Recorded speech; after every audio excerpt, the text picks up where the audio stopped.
ఒలీవల కొండ అనుభవం మనకు చాలా పాఠాలు నేర్పిస్తూ ఉంది.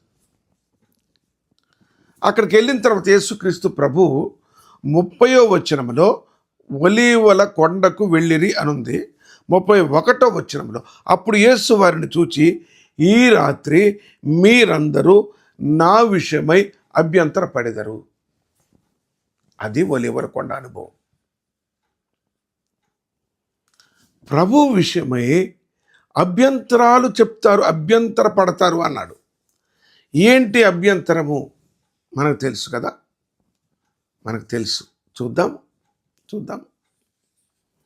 అక్కడ మరొక మాట వారితో ఏమన్నాడంటే, ఇంకో విషయం కూడా చెప్తున్నాను, నేను లేచిన తర్వాత మీకంటే ముందు గలిలయకి వెళ్తా అన్నాడు. మీకంటే ముందు నేను ముందుగా గలిలయకు వెళ్ళేదను అన్నాడు. చూడండి, ఆయన మరి పునరుత్థానంతర విషయం కూడా ఇప్పుడే బయట పెడతా ఉన్నాడు, ఆయనకు చెప్తా ఉన్నాడు.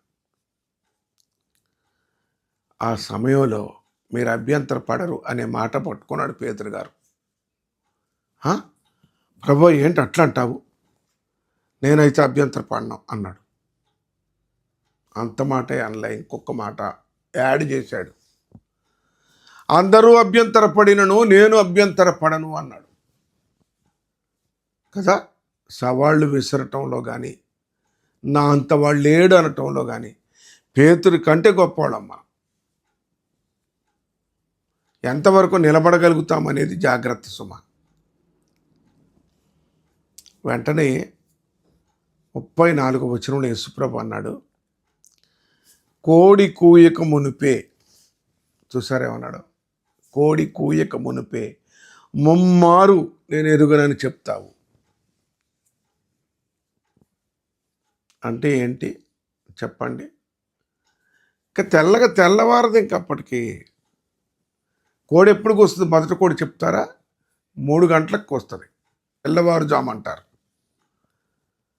అప్పటికే ముమ్మారు అబద్ధం ఆడతామన్నాడు.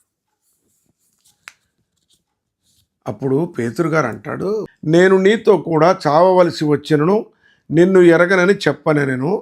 అదే ప్రకారము శిష్యులందరూ అనిరి.